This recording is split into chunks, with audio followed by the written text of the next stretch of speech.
everybody, and thanks for clicking on this video. But before we begin, I'd love to thank Swagbucks for sponsoring today's video, one of the best online services to earn PayPal cash and loads of different gift cards that I personally use. I'm not just saying that lightly, it's been featured all over the place for a reason, and I even did try it myself before these guys even asked me to sponsor me. It's a really cool service in which by watching videos, taking surveys, playing games, or even just shopping online gives you rewards for these different retailers, and there are literally hundreds of retailers to pick from. It's really easy to do and can help you catch up on all of the amazing new games coming out in 2017 because there have been a lot already, haven't there? I'm struggling to keep up myself and it's my damn job. So please click in the description right now to see what you're missing out on. Thanks again to Swagbucks and enjoy today's video.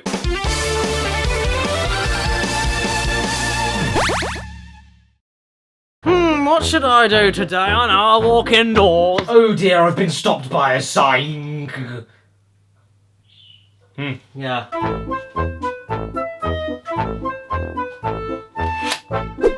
So that's why you need to take a left turn there.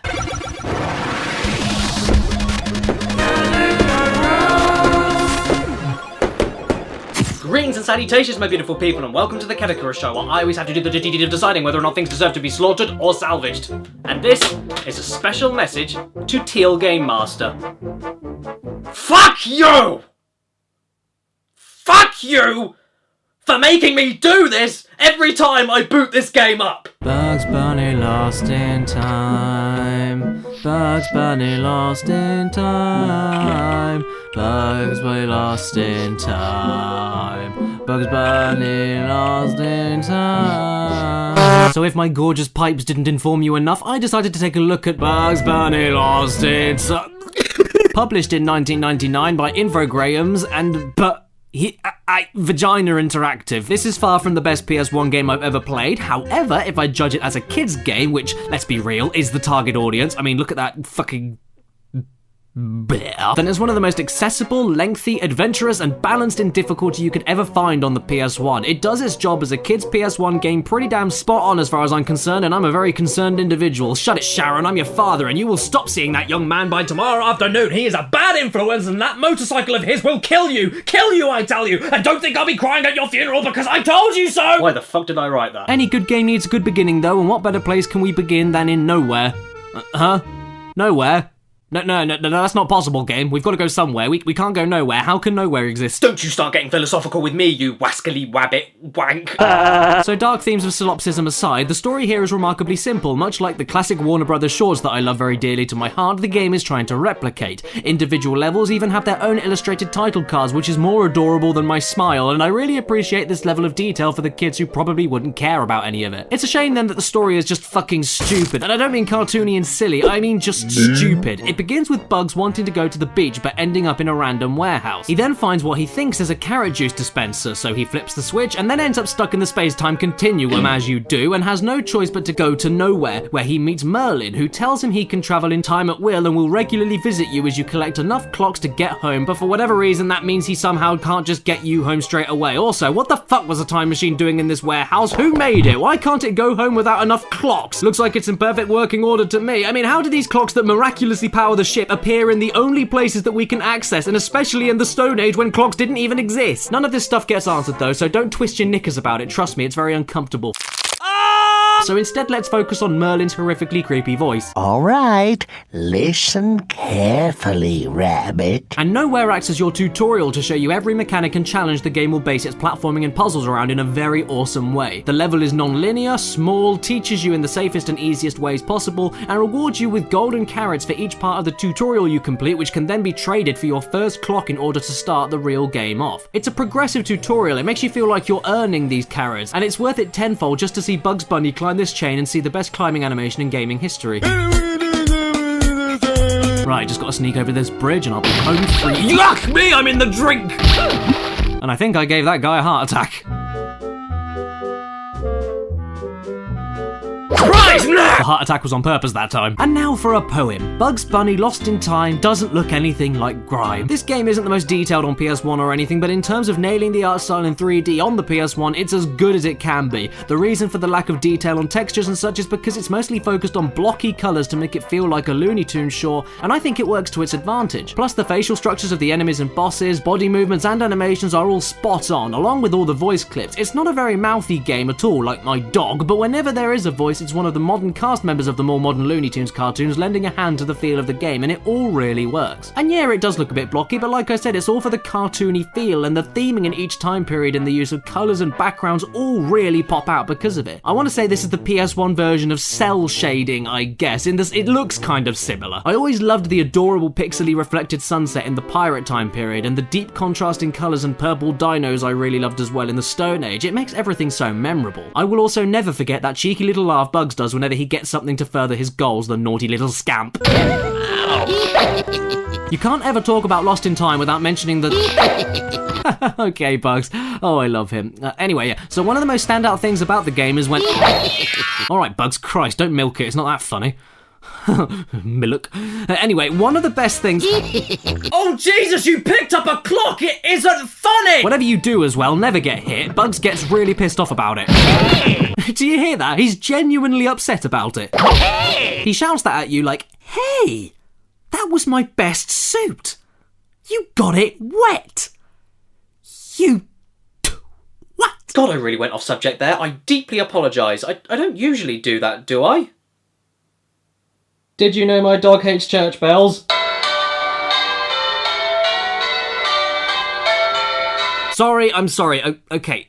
As I was saying, one of the best things about the game is the soundtrack, which, much like the visuals, isn't the absolute best you'll ever hear, but it fits the mood and style of the game perfectly. That, and it's extremely catchy with a very cheeky brass and woodwind heavy vibe that makes it feel like perfect cartoon backing music. It's also pretty well composed anyway and relies more on the orchestrally sounding sampled instruments to get the different genres across to match each time period. It's impressive how well it captures each era with the same instrumentation but with totally different arrangements, tempos and choices on which instruments take the lead on the melodies, like the swooping strings mirroring flying through space in Dimension X, or the brass marching along with the snare drums and tambourines in the medieval levels. It's also a very clever soundtrack that magically seems to change depending on what you're doing. I don't remember the last time I got stuck on a rock and the music knew exactly what to do to make everything better. Gotta try picking up some boxes here, gotta stack them to reach the top of these crates over here, and... Oh wait, whoops, I guess it's time to glitch my way to the top of here then. Perfect stuff, I love breaking shit. Oh, hang on a second, you can remove the stacks by throwing the boxes you're carrying. Oh, fantastic, why didn't I think of that earlier? I'm carrying a little bit too many here, so let's go ahead and do that. Oh, for fuck's sake! Speaking of stacking, how does this game play exactly? It's a little hard to nail down, surprisingly. I'm gonna go with it being a platformer with slight collectathon elements and mini-game levels and bosses that are actually just as fun as the main game. The slight collectathon elements come in the form of the clocks and golden carrots you need to find by solving mini-puzzles, defeating bosses, picking up and throwing things, stacking blocks, exploring the levels top to bottom, killing enemies by jumping on their heads and then kicking them away, fucking love this, and getting around some tight platforming sections and aggressive enemies that all need different approaches to sort out. However, some levels are linear with a couple of branching paths, some are totally open, some are self-contained bosses, some are vehicular, manslaughter, and some are really long while others are really short. There are so many different types of levels in the way that they play and are built that you have no idea what's coming up in every era you unlock, and what I really love is how you just need a certain amount of golden carrots or clocks to access each level, and they all open at different times in different eras. So one second you'll be drifting around corners in a 1930s gangster car chase before finishing it and unlocking a level in the pirate years in which you have to light different torches behind mini platforming gauntlets in a treasure cave that you need to open up by remembering a combination on wooden stake buttons. There's a lot of variety in this game, and with all the different mini-games spliced in, not one era or boss character outstays their welcome. You'll be going back and forth all over the place, and it feels so gallivanty. Wait, is that even a word? No Google Docs? Well, it bloody should be! The huge open stages with all the tiny side missions and platforming challenges for multiple clocks are my favourite, with a few in particular being the 1930s hotel stage where you keep climbing up and exploring each destroyed and rotting floor in order to find all the collectibles, the first Dimension X stage where there are tons of dangerous branching paths in a trippy Martian angular setting and lots of places to teleport to and get electrocuted in, and the first medieval stage you unlock that features a timed race up a spiral to grab a clock while being attacked by dragons, a bright and airy hub section with barrel riding in the ponds, bouncing on fat guards to get into prisons, running through the woods to avoid thieves, running up castle ramparts, avoiding more fire-breathing dragons and deadly barrels, and even getting a new power-up in the stage that allows you to fly in the air whenever you see the relevant tile on the floor. Yes, you can unlock different magic tricks from Merlin that are very situational to be fair, and they only assist you in getting more clocks and carrots. They never benefit the gameplay as a whole, aside from letting you revisit levels to explore a brand new part of it. But you need to remember it is a kid's game, and it works well enough as it is for a shiny new power-up to play with and test out on the older levels. Wait a second. Wait. Is his name Merlin Monroe? Goodbye, Norma Jean. Ugh. That is bloody disgusting. I don't remember him in Some Like It Hot. This is Josephine. How do you do? My name is Merlin. Not to mention the difficulty for kids is just right. Not too easy, but not too hard, and with a realistic curve, the more higher clock levels you unlock. Bosses can be a slight challenge or very easy for a nice break. You have unlimited lives, but not too much health, those sorts of things. There's always a sense of progress, and surprisingly, the game is really, really long. Like, I'm talking a minimum of about 10 hours. One level I'm not too fond of, though, is the first pirate level. It's big and has lots of things to do for sure, but a few too many times does it rely on back and forth puzzling to artificially lengthen it. And if you check this out, look, there's no invincibility frames, which means you can be constantly juggled without a chance to move or jump away. The same happened to me in the Marvin the Martian boss, actually, and it's very lucky that there is no life counter or else I'd be shitting. I can't stay mad at this game though, because it's just so charming. It may not be the wittiest or loudest with character dialogue, but it makes up for that in spades with the visual gags and details everywhere. This road sign on Treasure Island I always loved, along with Witch Hazel's ridiculous running animation she charges into right after she exclaims, "Oh!" If you try to activate a musical spell power-up but don't know the magic trick yet, it doesn't stop bugs from trying it, damn it! Jumping on fat guards gives you this soul-cringing dollop noise that sounds like you're literally pushing out the shit from their intestines. Oh, that's nasty. And hey, have a looky here, it's a cameo from Robin Hood Daffy from one of my favourite Daffy Duck shorts. That was a nice surprise. The fact he steals your carrot's a bitch, but hey, kicking him in the arse is fun enough, so I love it. Same goes for these robots in Dimension X. If they freeze you and catch you, they throw you all the way back to the beginning of the level through a rubbish chute. That is annoying. But then controlling one of those robots later and blowing the fuck out of the very same ones that gave you shit earlier is sincerely incredible. That was shit. So if you throw some timed dynamite outside these doors while the gangsters aren't looking, you'll blow them out and get a golden carrot. Alrighty, I can get used to this, it's pretty fun. You aren't even ready for what's about to happen to you, matey. Boom! Oh, wait a second, he didn't die. Oh, shit, what do I do? That was brilliant. And then my copy completely glitched out, crashed and deleted my save data.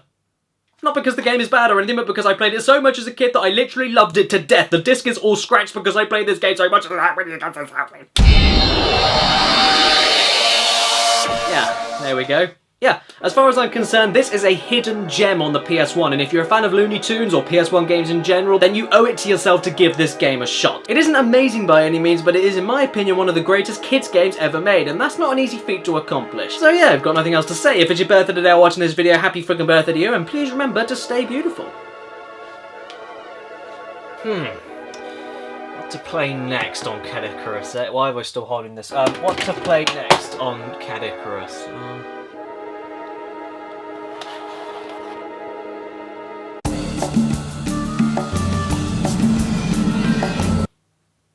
Not yet.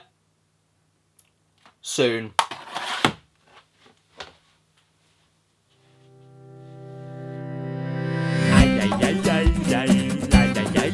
Subscribe. Cool, that's it. And dog. Oh, is he back in it? So that was what's hiding. Thank you. Thank you for making noises, like you always do. It will stop. Why is it Well. fuffing? It will stop.